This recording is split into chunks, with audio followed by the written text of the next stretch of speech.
Highways గతంలో జగన్కి సంబంధించి మనం కొన్ని డిస్కస్ చేసి ఉన్నాం. ఎవరికైనా చూపించండి రా బట్ వదిలేకండి నాయన, అది తేడా కొట్టేటట్టు ఉందని. అయినా సరే వదిలేస్తూనే ఉన్నారు. చివరికి ఏమవుతుందంటే ఇది కొత్త రోగం వచ్చేలాగే ఉంది జనానికి. ఎందుకంటే ఆయన చుట్టూతో ఉండే వాళ్ళకి పెను ప్రమాదం పంచి ఉందని మానసిక శాస్త్రవేత్తలు చెప్తా ఉన్నారు, మానసిక వైద్యులు చెప్తున్నారు. ఎందుకు జగన్ మాట్లాడే మాటలకి పక్కన కూడా వంతపడాల్సి వస్తుంది. దానికి అసలు ముందు వెనక కూడా చూసుకోవట్లేదు. నోటికి వచ్చిందే మాట, ముక్కు వచ్చిందే చీవుడు అన్నట్టు చేస్తున్నారు.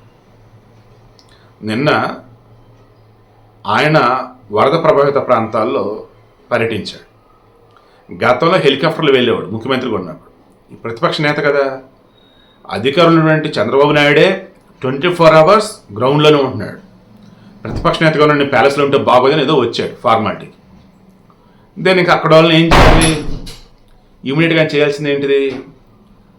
ప్రజలకి చంద్రబాబు నాయుడు గవర్నమెంట్ సరిగా సహకరించడం లేదనో, సాయం చేయట్లేదనో, లైక్ ఈవేలో ఇలా చేయాలి కదా, అదే చేశారు. అక్కడ ఉన్న వాళ్ళకి చెప్పారు ఎందుకు చేయట్లేదని. సాయం చేస్తున్నారు, పేకల వరకు నీళ్ళుంటే వాళ్ళు మాత్రం ఎంతవరకు రాగలుగుతారు, ఆల్మోస్ట్ వాళ్ళు చేయగలిగితే చేస్తున్నారని అన్నారు.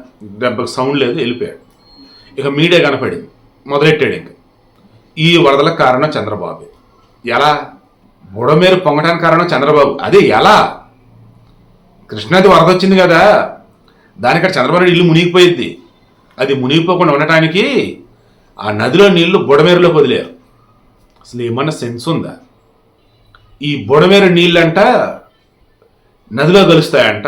అలా కలనీయకుండంట ఈ వెలగలేరు దగ్గర అక్కడ గేట్లు ఎత్తంటే నీళ్ళు కిందకు వదిలేరంట. ఆ నీళ్ళు వచ్చి నగరాన్ని ముంచెత్తాయంట. అసలు ఏందో చెబుతున్నాడు, అసలు ఏదొస్తా చెప్తున్నాడు. అతనికి తెలిసిందేందో తెలియదేందో కూడా ఎవరికి అర్థం కావట్లా. జనాలు చుట్టుపక్కల ఉన్న పిచ్చెక్కింది. అసలు ఏం మాట్లాడుతున్నాడు బాబు ఈ మనిషి అని. చంద్రబాబు నాయుడు జపం చేస్తున్నాడు, ఓకే. కృష్ణాది ఎక్కడుంది, బుడమేరు ఎక్కడుంది? బుడమేరులో వచ్చే నీళ్ళ కెపాసిటీ ఇప్పుడు ఎంత హైయెస్ట్ అన్నప్పుడు 70,000 క్యూసెక్లు వచ్చింది. ఇప్పుడు అక్కడ ప్రకాశం బ్యారేజ్కి వస్తున్నది నీళ్ళు ఎన్ని? 11,60,000 క్యూసెక్లు.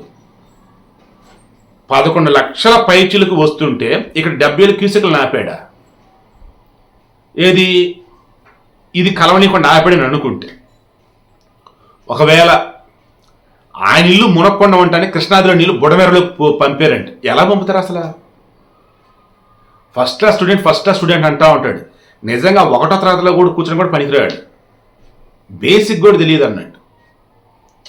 అసలు ఈ బుడమేరు గురించి ఏమైనా తెలిసి ఈ మనిషికి?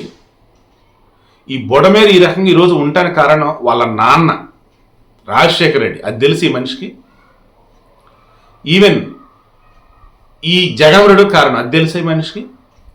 అవునన్నా కాదన్నా కొంతవరకు చంద్రబాబు నాయుడు సైతం కారణం. ఏ రకంగా? ఈ బుడమేరు 2005లో పొంగిందండి. అప్పుడు ముఖ్యమంత్రి రాజశేఖర రెడ్డి. ఏంటి అసలు ఈ ఫ్లో ఎందుకు వచ్చింది ఏంటి అన్నప్పుడు చూస్తే ఈ బుడమేరు అడ్డదిడ్డంగా ఉండిద్ది. చివరికి వెళ్ళి కలిసిదేమో కొల్లేరులో, మధ్యలో ఈ వెలగలేరు దగ్గర వచ్చేసినేమో జస్ట్ లైక్ ఒక రిజర్వాయర్ లాగా అన్నట్టుగా స్టోర్ చేసి పెట్టి అక్కడ గేట్లు ఉంటాయి అన్నట్టు చెప్పుకుంటూ వచ్చింది. మరి ఈ ఫ్లో ఎందుకు వచ్చింది ఏంటి అన్నప్పుడు మధ్యలో ఎక్కడైతే యూటర్న్లు అడ్డదిడ్డంగా ఉన్నాయో వాటిని సాఫ్ చేసి నార్మల్ వేలో దాన్ని చేయాలి. నెంబర్ 1. నెంబర్ 2, ఎక్కడ కూడా ఈ బయటికి రానియకుండా ఖచ్చితంగా ఒక రిటర్నింగ్ వాల్ అన్నది కట్టాలన్నది 2. 3, దీనికి వీలైతే నీళ్లు డైరెక్ట్గా పోకుండా మధ్యలో ఒక డైవర్షన్ ఛానల్ చేద్దాం, బుడమేరు డైవర్షన్ ఛానల్ అన్నట్టు. దెన్ ఆ నీళ్ళని ఏం చేద్దాం, మనం కృష్ణానదిలో కలుపుదాం అన్నట్టుగా అనుకున్నారు.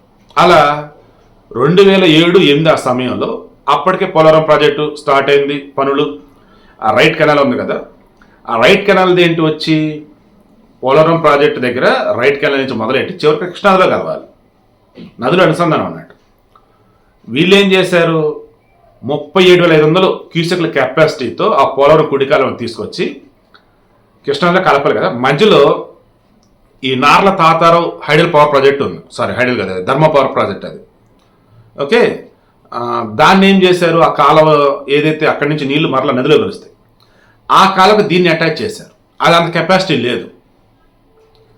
అయితే ఈ పోలవరం కుడికాలం ఉంది కదా, ఈ వెలగేరు దగ్గర నుంచి బ్రాంచ్కి వెళ్ళినట్టు ఒకటి ఏర్పాటు చేసి ఏం చేస్తారు, డైవర్షన్కి అన్నట్టు దాన్ని పట్టుకొచ్చి ఈ పోలవరం కుడికాలంలో కలిపారు.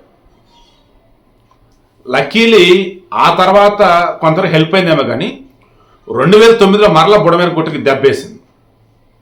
ఎలా ఏంద్ర అంటే కృష్ణానదికి ఆల్రెడీ హెవీ ఫ్లో వచ్చింది. అప్పుడు దాన్ని డైవర్షన్ కెనాల్ ద్వారా నీటిని ఆ కుడి కాలువలోకి పంపి అక్కడి నుంచి నదిలో పంపడానికి స్కోప్ లేదు.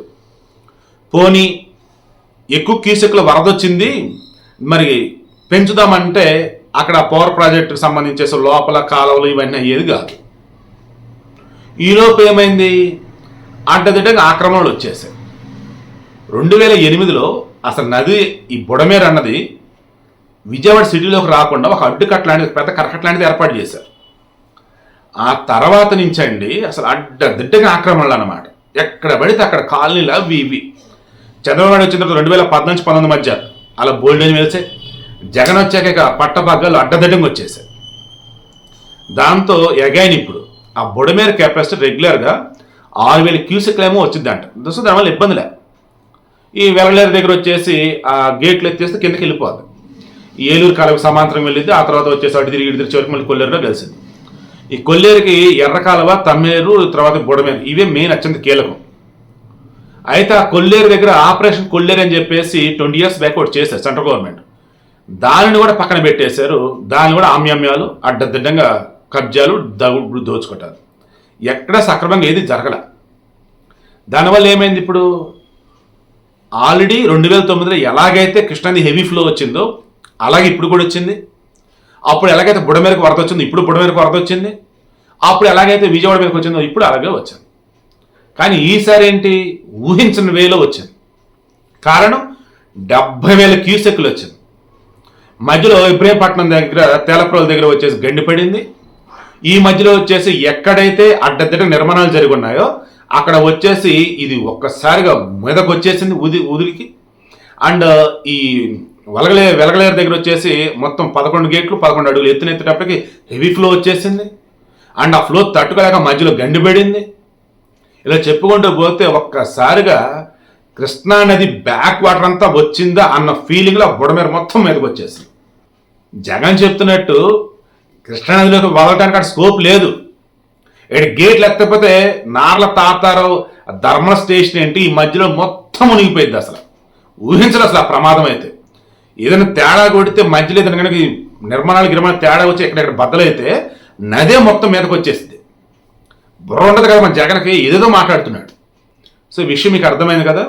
ఇప్పటికైనా ఈ రిటైనింగ్ వాళ్ళ నిర్మాణం కానీ, ఆపరేషన్ కొల్లేరు అది స్టార్ట్ చేయటం కానీ, అండ్ ఎక్కడైతే ఉల్లంఘనలు జరుగున్నాయో వాటన్నింటి కూడా తొలగించేసి ఈ బుడమేరుని ప్రాపర్ వేలో కనుక సెట్ చేయగలిగితేనే ఇక మీద వరదలు రాకుండా ఉంటాయి. అదర్వైజ్ ఇక ముందు కూడా వరదలు వస్తూనే ఉంటాయి. ఇక అంతా చంద్రబాబు నాయుడు గారి గవర్నమెంట్ చేతిలోనే ఉంది. సో ఇప్పటికైనా మీకు అర్థమైందా, ఆ జగన్ అనే వ్యక్తి 1వ తరగతిలో కూడా కూర్చోడానికి పనికిరాడు. అందుకే ఫస్ట్ క్లాస్ స్టూడెంట్ గొప్పగా చెప్పుకుంటా ఉంటాడు.